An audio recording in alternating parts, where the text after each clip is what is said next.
2 Kings 17:41. So these nations feared the Lord and also served their carved images. Their children did likewise, and their children's children as their fathers did.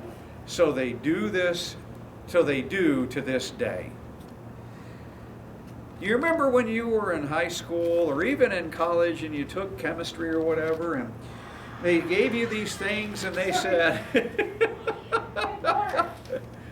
and they said that there are things that just cannot take place. Like in this bottle, water and oil. What happens if you try and mix them? It doesn't work. It doesn't work. I mean, you sit there and go, okay, let's mix it up. It makes these pretty little bubbles, but all of a sudden it's like, oh, the water goes to the bottom, the oil still rises to the top. Turn it back over, make sure the cap doesn't come out, because that will be a heck of a mess on this floor. These two substances have a totally different chemical makeup from each other. It makes it impossible for them to mix. They are actually polar opposites, and polar opposites don't mix. And there are a lot of things that we could look at in today's message, a lot of different avenues that we could explore when we look at Naaman's healing of leprosy. We could talk about the importance of witnessing your faith, just as the young girl does with her master. We could even talk about how God is looking to save everybody, both Jewish and Gentile, all throughout the Old Testament. We could talk about the awesome power of God, which is able to heal the worst of our diseases. We could do that too, you know. But what we're going to briefly, and we're going to touch on all these things, because, I mean, you can't help it in the story that we're going to look at. And we're going to study these characters and see a number of things that between them all, they just don't mix together. They are polar opposites. Just like faith and unbelief, humility and pride. Yes, now all of these things are polar opposites, oil and water, they just don't mix. And then we're going to see how applicable this is when we're looking at what's keeping us from fulfilling our spiritual dream. So let's pick up 2 Kings 5:1. Naaman, commander of the army of the king of Syria, was a great man with his master and in high favor, because by him the Lord had given victory to Syria. He was a mighty man of valor, but he was a leper. The story is not a difficult one to understand. We all know these types of people. It begins with a man named Naaman. And the original text of verse 1 reads as such: Naaman, commander of the army of the king of Aram, a great man with his master, in high favor. By him the Lord had given victory to Aram, a mighty man of courage, leper. The last word of the Hebrew text really should jump out at everybody, even in the text that we're reading from. Just that. All of these great things, and then leper. And there's nothing linking it to the rest of the sentence. It's just there. It simply states all these great things that Naaman is, and the verse ends with that single word. Here was a man who had everything going for him. He was powerful, he was respected, he was victorious. And there was no doubt that he was extremely wealthy. None whatsoever. He was about as successful as you can be in this world, except for the small fact that he has leprosy. And that changes everything, especially in those days. Leprosy was a living death. There were two common types of leprosy, one that would kill you in about 20 years, and then one that would take your life in about 10.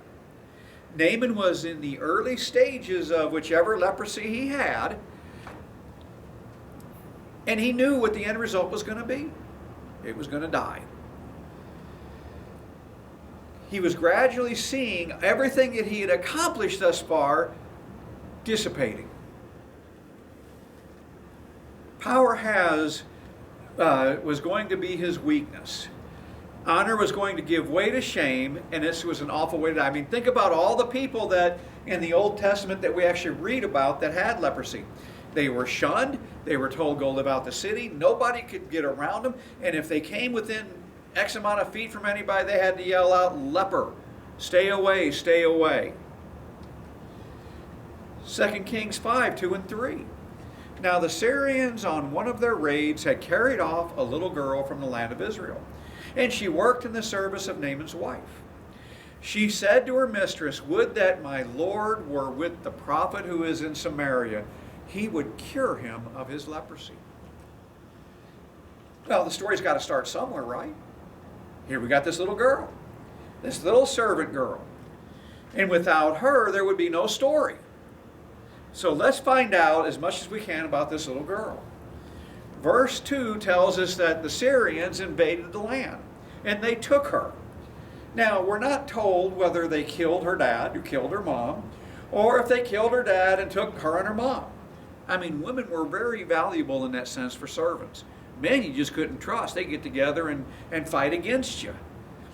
But she was taken away from her family. Now put yourself in this little girl's shoes. She knows, or she should understand at that age, that when you had battles between countries, whosever God was more powerful won. That's what they believed. And so here she is. She's sitting here. And it would be easy for her to say, you know, I'm going to be bitter because I've lost my family. Here I am serving this terrible people that have taken me captive and turned me into a slave. She could look at it and say, well, I'm really despondent because, well, after all, they won. Their God must be more powerful than my God. And this all would have made sense. But the little girl shows us something. She shows us something very significant. The most powerful faith is a simple faith. Such a simple faith. Sometimes Christians, we all want to have all those great big answers to counter any questions and attacks on our beliefs. But this girl wasn't worried about that. She had faith. She didn't need to have all the answers. She knew that the Lord had the answers. Look at this girl, this young girl that has powerful faith that showed what it shows in verse 3. If only my master would see the prophet who is in Samaria, he would cure him of his leprosy. Luke 10:21b. I thank you, Father, Lord of heaven and earth, that you have hidden these things from the wise and the understanding and then revealed them to the little children. Yes, Father, for such was your gracious will. If I'd have been in her shoes, I might have been a little on the bitter side. I might not be so willing to say, if my master would only go see the prophet. I might be kicking back going, let that son of a gun rot. Serves him right. Where has she gotten this faith? Where has she gotten it? No doubt from her parents. I can almost just sit there and close my eyes and imagine. There they are every evening sitting around the dinner table, and they're talking about all the things of God. They're passing on to the children just what the Old Testament says. Pass all this to your children so that they can pass it to theirs and theirs and theirs on down the line. They would be talking about all the astounding things that God had done for them when they left Egypt. They would be talking about all the wonderful things that the prophets had done and have been doing, like Elijah and Elisha. This girl's faith was strong enough to survive the terrible ordeal of being taken captive and made a slave. But her faith was so strong because it was so simple. She didn't demand answers from God. She didn't. She simply knew that the Lord had all the answers. 2 Kings 5, verses 4 through 7. So Naaman went in and told his Lord, thus and so spoke the girl from the land of Israel. And the king of Syria said, go now, and I will send a letter to the king of Israel. So he went, taking with him 10 talents of silver, 6,000 shekels of gold, and 10 changes of clothing. And he brought the letter to the king of Israel, which read, when this letter reaches you, know that I have sent to you Naaman, my servant, that you may cure him of his leprosy. And when the king of Israel read the letter, he tore his clothes and he said, "Am I God to kill and to make alive, that this man sends word to me to cure a man of his leprosy? Only consider and see how he is seeking a quarrel with me." This is a huge contrast between that little girl and the so-called king of Israel. The king of Israel at this time, it was a man named Joram. And while this little girl grew up learning from her parents about the true God, guess who Joram's parents were? I don't remember. Ahab and Jezebel. What were the gods that he learned about when he was growing up? Oh my gosh, the worthless gods of Baal. And it comes to no surprise at all, when things got rough for him, he had no anchor. He had nothing to rely on. He received this letter from Naaman's king asking for his permission to have Naaman cured of leprosy. And he panicked. He had no answer because he had no faith. Our text tells us that when he read the letter, he tore his clothes and he was like, "Oh my God, am I God? I can't kill somebody and bring them back to life. How is this going to happen? All this guy wants to do is pick a fight with me. He's going to come and attack us and take over the country." Joram has the typical actions of a lot of unbelievers. He jumps to the worst possible conclusion about other people's motives. He is suspicious of other people. He has no trust because he has no faith. There's a saying that goes, "Suspicion haunts the guilty soul." Joram can't trust other people because he doesn't trust in the Lord. He doesn't even probably really know the Lord. Other than, well, God provided this stuff, and his guy, Elijah, killed all the prophets of Baal. But does he worship the Lord? Probably not. We could also talk about the faith of other people in this story. We got Naaman and Elisha. Even Naaman's king, by golly, had more faith than Joram did. Well, if this little girl says that, here's a letter. Go and tell him to cure your leprosy. He had the faith to do it. But Joram was unable to help because he had no faith to give. So this is that first section, faith and unbelief. You see the necessity of making sure that you have all the faith that you can possibly hold. Because if you don't do everything to grow your faith and hold on to it, you won't be much help to others when they need what you need to give and what you have. So what are you doing in your life to consistently grow your faith? Think about that one. The next part, there are two other things that are completely opposite of each other: humility and pride. And again, we look at this little girl who is the epitome of humility and love. She could have been bitter. She could have been angry at God for her lot in life. She could have been looking for an opportunity to find joy in the hardships of her master Naaman, who had been responsible for her kidnapping. But we see a person not with the spirit of revenge, but with the Spirit of Christ. And it almost sounds impossible. But with the Lord, she can be bold and humble at the same time. If only my master would see the prophet who is in Samaria, he would cure him of his leprosy. Joram, he couldn't do it. But you see Elisha, he goes, send him to me. Just send him to me. 2 Kings 5, verses 9 through 14. So Naaman came with his horses and chariots and stood at the door of Elisha's house. And Elisha sent a messenger to him, saying, "Go and wash in the Jordan 7 times, and your flesh shall be restored, and you shall be clean." But Naaman was angry and went away, saying, "Behold, I thought that he would surely come out to me and stand and call upon the name of the Lord his God and wave his hand over the place and cure the leper. Are not the Abana and the Pharpar, the rivers of Damascus, better than all the waters of Israel? Could I not wash in them and be clean? So he turned and went away in a rage. But his servants came near and said to him, My father, it is a great word the prophet has spoken to you. Will you not do it? Has he actually said to you, Wash and be clean? So he went down and dipped himself 7 times in the Jordan, according to the word of the man of God, and his flesh was restored to the flesh of a little child, and he was clean. Now let's contrast the little girl, her humility with another character in the story, Naaman. If you look at a few details of this account, Naaman strikes us as a person who was very interested in making sure that people knew just who he was. I am the big man on campus. I'm a very important person, and you will acknowledge such. You will do what I need you to do, because after all, there's nobody more important than me.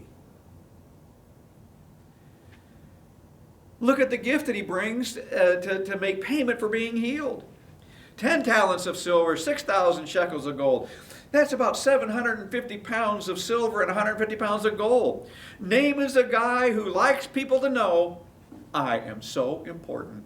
He probably even had that nice little dippity-do in his hair slicked back, and that great big pearl smile. I am the great Naaman. He took his horses and look what he did. He rode right up to the door. Right up to the door.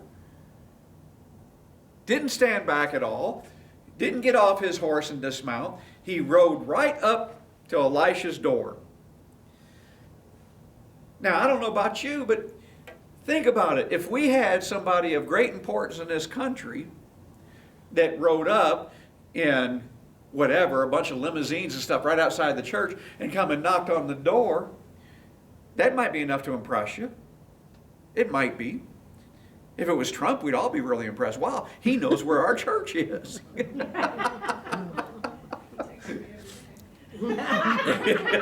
Come on in, Mr. Trump, President Trump. Come and worship with us, my brother.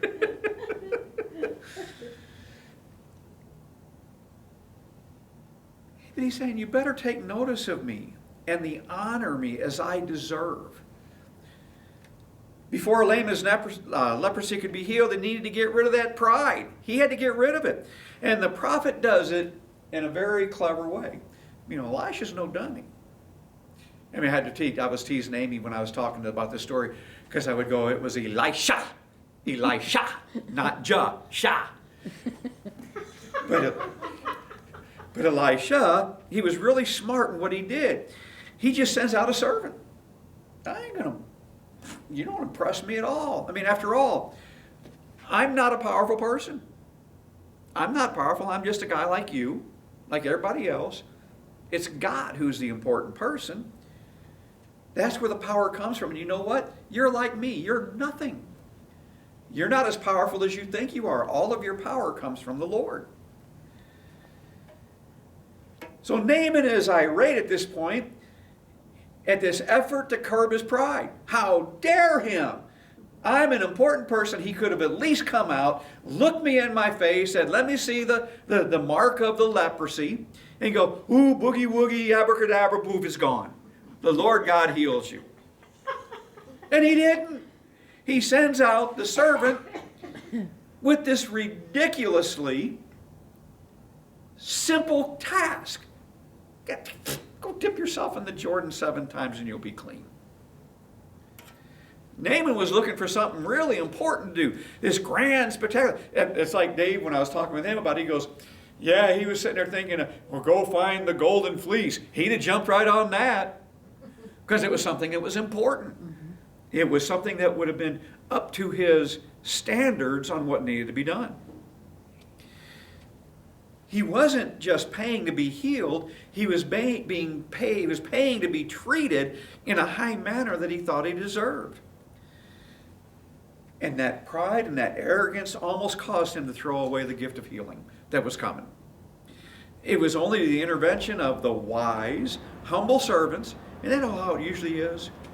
I can think I'm important, but other people that I think of as lowly, they're more wise than I am. They convinced this pompous man to swallow his pride and follow the instructions. They were so simply, oh my gosh, it's not like he told you to do something too hard. Go take a bath in the Jordan, for crying out loud. What sort of things are we tempted to be prideful of? How much money you make, the honor that you have at your job, the neighborhood that you live in. See, I always like telling people when they ask me, well, do you live in Pinehurst? Yeah, I live right across the street from the mayor. And they all just smile. You know, so almost like I'm saying, yeah, I rub elbows with the mayor. You know, I would never dare tell them that when we have big snows, he plows out my driveway in the front of my mailbox for me. And he sprays weeds and... Yeah, I mean, he just does everything. But it's like, yeah, I know who the mayor is. I live right across the street from him. I talk to him periodically. Or what about how long you've been a Christian? The many years you've gone to school? The skills that you have? Do you take pride in your ability to live an outwardly more Christian life than someone else? Maybe. I don't know. Pride is a killer, and it sure doesn't mix with humility at all. John 13, verses 3 through 5. Jesus, knowing that the Father had given all things into his hands, and that he had come from God and was going back to God, rose from the supper. He laid aside his outer garments, and taking a towel, tied it around his waist, and he poured water in the basin and began to wash the disciples' feet and wipe them with the towel that was wrapped around him. That is the greatest example of humility that we can see in the Bible. The absolute greatest. Picture Jesus Christ crawling around on the floor, bathing the filthy, stinking feet of his disciples. Jesus humbled himself so that lowly worms like us would be exalted in the realms of heaven. And then Jesus said, actually he didn't really say this, but you can see it, you can picture this. Do you want to say thank you to me for taking away your sins of pride and unbelief? Do you want to say thank you to me for giving you the key to heaven's door? Do you want to say thank you to me for saving you from the eternal fires of hell? Say thank you by living a humble life as I have lived for you. That's how you thank him. Be prepared to lower yourself even to the point of washing the feet of everyone else. You ever experienced that? You ever did it? Yes. Very humbling. Yes. Very humbling. There's a passage that sheds more light on the polar opposites of humility and pride. James 4:6b. God opposes the proud but gives grace to the humble. The proud person is the enemy of God. The humble person is a friend of Jesus. And then we come to probably one of my favorite parts of this whole story. My favorite part. 2 Kings 5:15 through 18. Then he returned to the man of God, he and all his company, and he came and stood. Now you see this right here? Now he stood. He's not mounted anymore. He's not in that chariot. He came and stood before him. And he said, behold, I know that there is no God in all the earth but in Israel. So accept now a present from your servant. But he said, as the Lord lives, behold, whom I stand, I will receive none. And he urged him to take it, but he refused. Then Naaman said, if not, please let there be given to your servant 2 mule loads of earth. For from now on your servant will not offer burnt offerings or sacrifices to any god but the Lord. In this matter, may the Lord pardon your servant when my master goes into the house of Rimmon to worship there, leaning on my arm, and I bow myself in the house of Rimmon. When I bow myself in the house of Rimmon, the Lord pardon your servant in this manner. I love that. You won't take anything from me. Tell you what, can I have a bunch of dirt? Can I please have 2 mule loads of dirt so that I can spread it on the ground in my master's temple so that when I'm in there and he's worshiping, that I can kneel on it? Why not just go back and say, Oh, great King, look what the God of Israel did. He healed me. He cured me. He did all these things. But he didn't. He had this great thing happen. And I think there was just a little bit of fear. A little bit of fear of, I'm sorry, King, I can't worship with you. Hey, remember, the God that we serve here didn't cure me. Their God did. You and I have only one thing to boast about. We are the friends of God. This little girl was able to make that humble, faith-filled boast as she witnessed her faith through her unbelieving masters. And by the grace of God, the Lord really turned Naaman around. The healing of the leprosy. That's a nice little part of this story. The disease was a blessing in disguise. Leprosy or no leprosy, Naaman either way would be long dead by now. If not for that disease, he never would have felt the need to find the true God. Without this humble servant girl, he never would have heard about the Lord. He never would have heard about the prophet of the Lord. Without his humble slave girl, he would never be able to step back in the temple, visit the temple with his master, and kneel on the dirt that he brought home. He didn't have the courage to tell the king, but he knew who the true God was. But he bottled it up. When you are tempted to doubt God's promises, remember this bottle. Remember that. The oil and the water are polar opposites. They cannot mix. The properties will not allow them to mix. Neither can your doubt mix with faith. Get rid of it. Have a simple, strong trust that God is going to work everything out.